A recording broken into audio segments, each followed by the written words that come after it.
ગઈ તારીખ 4/8/26ના વહેલી સવારે ગુંદાળા ફાટક ગોંડલ પાસે રેલવે ટ્રેક પાસે એક અજાણી મહિલાની લાશ મળેલી, જેને અનુસંધાને ગોંડલ બી ડિવિઝન પોલીસના માણસોએ એમ્બ્યુલન્સમાં લાશને ગોંડલ સિવિલ હોસ્પિટલમાં લઈ ગયેલા હતા. જે હદ વિસ્તાર ખરેખર રાજકોટ રેલવે પોલીસ સ્ટેશન વિસ્તારનો હતો, જેથી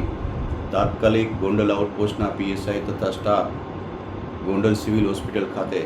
જતા ત્યાં તાત્કાલિક મરનાર બેનની ઓળખ કરાવી. મરનાર બેનનું નામ મંજુબેન, વાઇફ ઓફ વિનુભાઈ બારૈયા, ઉંમર વર્ષ 44ના, પોતે ગોંડલ વોરાકોટડા રોડ ઉપર રહેતા હોય, જેની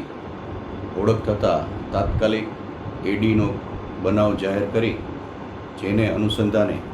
મહિલા બેનનું ઇન્ક્વેસ્ટ પંચનામું કરતા જેમાં તેના માથાના ભાગે તથા બંને હાથમાં ઈજાઓ થયેલ હોય, જે શંકાસ્પદ જણાતા તાત્કાલિક રાજકોટ ફોરેન્સિક વિભાગ સિવિલ હોસ્પિટલ ખાતે તેનું પીએમ કરાવવામાં આવેલ બાદ આ બાબતે એસપી સાહેબની સૂચના આધારે બનાવના મૂળ સુધી પહોંચવું ખૂબ જરૂરી હોય, જેથી રાજકોટ રેલવે પોલીસ સ્ટેશનના પીએસઆઈ વાળા તથા પીએસઆઈ જાડેજાની અલગ અલગ ટીમો બનાવી ડિસ્ટાફને સદરુ બેનના રહેણાંક મકાન તથા ગોંડલ રેલવે સ્ટેશન આજુબાજુના વિસ્તારમાં જ્યાંથી બહેનની લાશ મળેલી તે વિસ્તારમાં કેમેરા ચેક કરવા માટે બનાવેલી ટીમ, જેને અનુસંધાને આગલી રાતે સદરુ બેનની સાથે એક અજાણ્યો ઈસમ જોવામાં આવેલો, જેથી તાત્કાલિક બેનના પરિવારમાં તેની જે દીકરી છે પાયલબેન, તેમને આ બાબતે પૂછતા તેમણે એવી વાત કરેલી કે આ જે ઈસમ છે એનું નામ પ્રકાશ કિશોરભાઈ સોલંકી,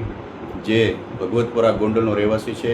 અને છેલ્લા 2-3 વર્ષથી સદરુ બેન મંજુબેન સાથે તેને પ્રેમ સંબંધ છે. મંજુબેન પોતે પોતાના પતિથી અલગ રહે છે, એકલવાયુ જીવન જીવે છે અને ઘણા સમયથી આ પ્રકાશ સાથે તેને ઝઘડાઓ પણ થાય છે. જે લગ્નના દબાણ બાબતે આ બેન પ્રકાશ સાથે ઝઘડાઓ કરતા હોય છે, જેને અનુસંધાને તાત્કાલિક ટીમોને પ્રકાશને શોધી કાઢવા માટે મોકલવામાં આવે, જેથી ગોંડલ બી ડિવિઝન પોલીસ સ્ટેશનના સ્ટાફને સાથે રાખી ગોંડલમાંથી સદરુ પ્રકાશ કિશોરભાઈ સોલંકીને ઝડપી પાડી યુક્તિ પ્રયુક્તિથી પૂછપરછ કરતા પોતે પોલીસ સામે ભાંગી પડતા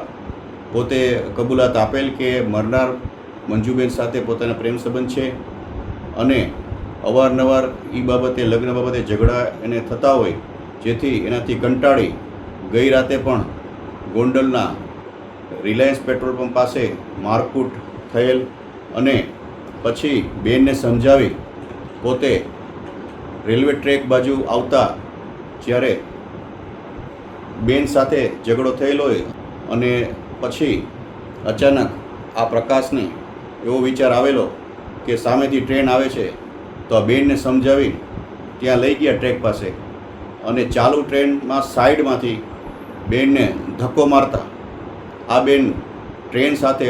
ભયંકર અથડાતા તેને માથામાં તથા હાથમાં ગંભીર ઈજાઓ થયેલ છે અને એનું મોત નીપજેલ છે,